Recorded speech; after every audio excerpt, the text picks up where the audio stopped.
I keep it 100, like Borden. In the streets, but especially when recording. Mint tea and a spliff in the morning, then I beat up the beat like doors to a Mormon. Mama said the devil find works for bored men and leave trouble only white men can afford them. I try to put my focus on the Lord then, but like Hocus, I was back up in the Trojan. Wanna invest in the future, you should let me sign a big podcast, Young Clips Chair Game. It's your host, Dewey the Don. And we have a special guest in the house today. State your name, gangster. Yeah, shout out, man. It's 6AKP. Hey. You know what I mean? I'm coming from Montreal. Yeah. And shit, I used to know you back in the day. Yo, so dog, at least have a good connection. We were just saying, like, 10 years ago today, we were just sitting in the house making music. Making music, you know in the I mean? basement. Like, you know what I mean? Cooking up. But that's the thing, like, back then, like, we did a lot, you know what I mean? And if we had the knowledge we have now, we could have probably played. I know, for sure. So but at the same time, like, it was a different era. You know what I'm saying? It was a different time, so it's hard to, like, We learned a lot. you know what I'm saying? Remember, the man, the legend, the man, the legend. I still bought that. Oh, man. yeah. I still have that one. That's the one song I still have. Yeah, same way. No, I still have that song. We did that, like, Yeah, dog. Yo, you could still, like, make beats, you know? produce? Yeah. I haven't. Yeah, I can still make beats. Okay. I don't have a computer. My laptop broke down like 2 years ago, and I didn't even try to get a new one. You know. So recording, producing, all that, I haven't done none of that in a long time. In a long time. Okay, I feel like it's like muscle memory. Yeah, for sure. Yeah, because I remember we used to go from scratch, dog. From like making the beats, do the verses, and then mastering everything. I'd even leave all my stuff at your house. Yeah. We had the mic and the cover, and yo, that was some real hood shit right there, dog. We made some bangers too. They said started from the bottom. That means like, for real. So how do you feel like in the span of 10 years, like in your rap career wise, like how do you feel like you've evolved, like? You feel like I feel like the best way I could explain how I evolved is just I learned how to be more independent. You know what I mean? Because back then, like I said, like we were making a lot of music. You know what I mean? But we didn't have to know how to put that music out there to make people really appreciate what we're doing. You know what I mean?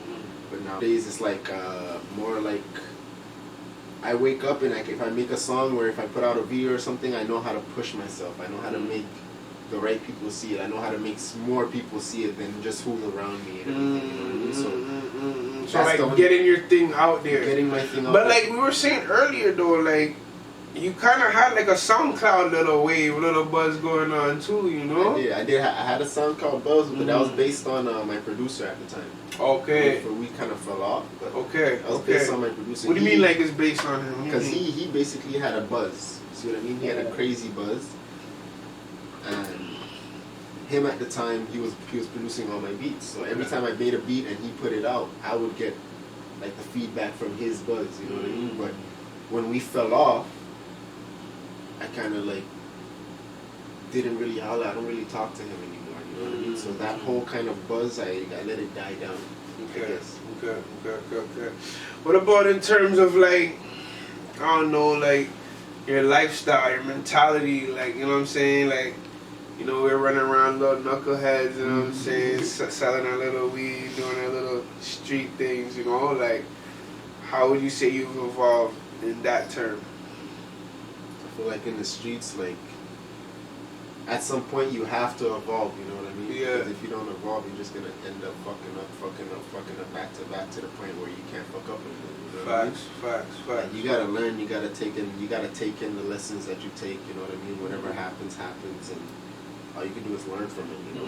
Like they say, the L's is not an L unless you, the L is not a loss, it's a lesson unless you don't learn the lesson. Fix that L, right? You know what I mean? Fix that L, it's not a loss, it's a lesson unless you don't learn. So Facts. the streets is the same thing as everything else, you just gotta learn. For sure. How do you feel about the Montreal music scene? Like, let's take it back even 10 years ago. Like, you know what I'm saying? I feel like the Montreal music scene right now. Yeah. Oh man, I feel like Montreal is close to making an impact. Yeah, it's bubbling. It's bubbling, like, big time. Like it's how can I say this? There's I said this last interview too. There's Zach Zoya. A lot of people don't really know him, you know what I mean? They don't really pay attention, but he's doing a lot for Montreal on the music scene. He's putting out a name, you know? Zach Zoya. There's Nate Husser. You know what I mean? He's out there in New York and stuff doing On the Radar. And that's also putting Montreal on the map because everybody's like, yo, who's on the radar? Yeah. And then, I don't even feel like everybody in Montreal knows really about half the artists. Or even Nate Husser, who's actually bubbling right now. Like, I don't feel like Montreal artists is not. Montreal people are not into the Montreal artists. But see, that's the thing. That's the whole point. Montreal people, it's like we listen to. When you drive around Montreal, you don't hear nobody listening to the nigga on the next block. Exactly. You hear them listening to like Migos, the next country, the next country, the next universe, like the next universe, like people that like they don't even have a chance of meeting. You know what I mean? Facts. But the nigga that's right down the block, that's going to the studio and that's telling you, yo, listen to my video. You're not gonna listen to that guy because you know it. Facts. Which is kind of backwards to me, but that's how it goes, really. Yeah, no facts. Okay, but let's take it back though. We remember we were talking about 10 years ago. Who are you bumping? 10 years ago. Who was the man in Montreal? I can't lie, I wasn't bumping anybody. Anybody? Or who can you remember? Like that. I mean, there was one of the big homies in the hood that I used to listen to his music. You know what I mean? Who? Damn it, fucked up. Like the name's slipping my head right now. Yeah. Fresh Dough. Okay. You know what I mean? Fresh Dough used to bump a lot of. He used to, you know what I mean? When I was young, 10 years ago, I met him in the hood.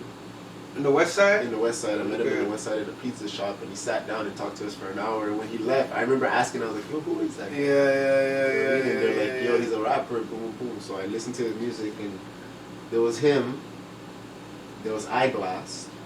Eyeglass was making some noise. Eyeglass was making some noise. There was somebody else. You know Eyeglass personally? No, I don't know Eyeglass personally, bro, but I've heard a lot about the Rep Sup. Okay. Like nowadays compared to back then. Yeah.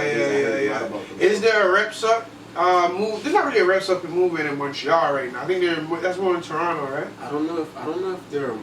Like I said, I don't really know those guys, so I don't know if they're a movement. But like I said, I've been hearing a lot about them, like just name calling. A lot of people fuck with them. A lot of people know them. A lot of people want to fuck with them. For sure. Yeah, Eyeglass was doing his thing still. Eyeglass was doing his thing. I always say this all the time. Borden, bro. I still. Tom Borden? Borden. Remember Borden, the rapper Borden? Okay, used to rap with Peso and Borden. Okay. Anyways, that nigga goes hard. There was Magnum. He goes crazy hard. He goes crazy hard. Yo, one of the most classic Montreal video for me was Boy Blue Hometown. No, that's classic. Classic Montreal music. I can't say I listened to Boy Blue. No, me neither. Like I wouldn't say I'd bump all his tracks like that, but that one track is like I feel like that represents Montreal. Like from the video to the bars to the. I don't know how he didn't capitalize on that one, but that song is forever gonna be a classic. A classic, bro. Probably hit 1 million views right now and plus. For real, eh? I wonder what views of that. We should check. Probably hit 1 million. Check that one after. Probably hit up 1 million views. Guaranteed. That's like everybody that knows Montreal is gonna go back to that. But track. I bet it was the cameraman eating off that video view. See that? For sure, bro. See, that was a problem for a lot of niggas right there. I don't think he thought it was gonna blow up like that. A lot of people, we just didn't really understand the game, right? So you're just making music. You just want your video out there. You don't even making care. Music, putting it out, and not a video bad is profiting off the whole thing. But that's what I mean. Like, it's crazy though. Yo, when we were rapping 10 years ago, like most people weren't rapping, bro. See how like everybody is a rapper, bro. Like that's why it was such a big thing that we were in the basement doing all of that, cause niggas weren't on rapping like that, bro. Bro, it was like in the whole neighborhood, bro. There was me, you, and probably one other guy that I know of that would actually be like, yo, let's make a track, let's come to the spot and sit down. Let's make it. Everybody else was on some different stuff, you know what I mean? Nobody was rapping, bro. Everybody was trying to make I don't know if you remember what's her name. We used to have a girl that come sing my hooks, Irma. Yeah. Remember Irma? She had the voice, man. Yeah. No, she done lost that. She smokes. She lost her voice? Oh, shout out to Irma, man. She lost her voice? As far as I know, I haven't seen her in like years. Okay. Last time I think she's like married and everything now. Still, yeah. The last time I seen her, like she didn't have the voice anymore. A lot of people, a lot of girls. That's crazy. But then again, yeah, that happens though. When you're smoking and drinking and stuff, you're not gonna have the same voice. There was another nigga used to bring around a lot. I think it was Meek. What's his name? No, it's not Meek. No, not Meek. A tall, dark skinned. My cousin. It's your cousin. What's his name? Double J. Can't remember his name. He used to bring him around all the time, bro. Tall, dark skin. Yeah. No, it's probably Double J. Yeah. It's probably Double J. Free Double J still. Oh, he's locked up? Free my nigga Double J. Yeah, he's locked up. How long he has? How long is he looking at that? He's coming out soon. Okay, just now. He's coming out soon. Okay. Just now. He's just not here now. You know what I mean? Yeah, Or else if he was here now, he'd probably be coming here with me now. Yeah, You know what I facts. mean? Free my nigga Double J. Yo, would you say that the music you make, like, is it for the streets? You make music for the streets?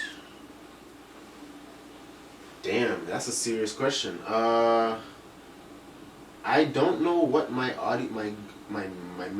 goal audience is. I don't know yet. Like, Okay, but like when you make your music, right? Are you envisioning a target? Are you thinking about who's listening to this? Like, you know what I'm saying? Who do you think you're? That's what I'm saying. Like, I think I make music. Who does your music relate to? People in the streets, but also it could relate to people that not in the streets, but that feel the same pain. You know what I'm saying? Like, it depends on, because it depends. Yeah, it depends. Like, you mean in terms of just struggle, period? But like, I feel like struggle, poverty, streets, kind of all intertwined. You know what I'm saying? Because that's the reason why niggas go in the streets, to make money, bro. Poverty. That's like the main reason. But there is a few knuckleheads that are just. That's where the game became different right now. You know what I mean? Because there's a lot of niggas, bro. I can tell you right now that don't need to be in the streets. Facts. You know what I mean? But they're in the streets. Most. And I'm not saying they're not doing it. Yeah. But they're in the streets, and I'm like, yo, bro. They put themselves in the streets, for sure. So it really got off the thing of poverty and all that, because some niggas come from a happy home, bro. And they in the streets, not you know. Through the pain, through the struggle, if you try and reach, then you gon' pull a muscle. I did it all for the hustle, tryna ball, build, Russell. Through the pain, through the heat, I can't take it, too much pain in these streets. I did it all for my peeps. Did it all in these streets. Had a lot of pain in me, now I got these chains on me. Think my legs gave out the way I keep this cane on me.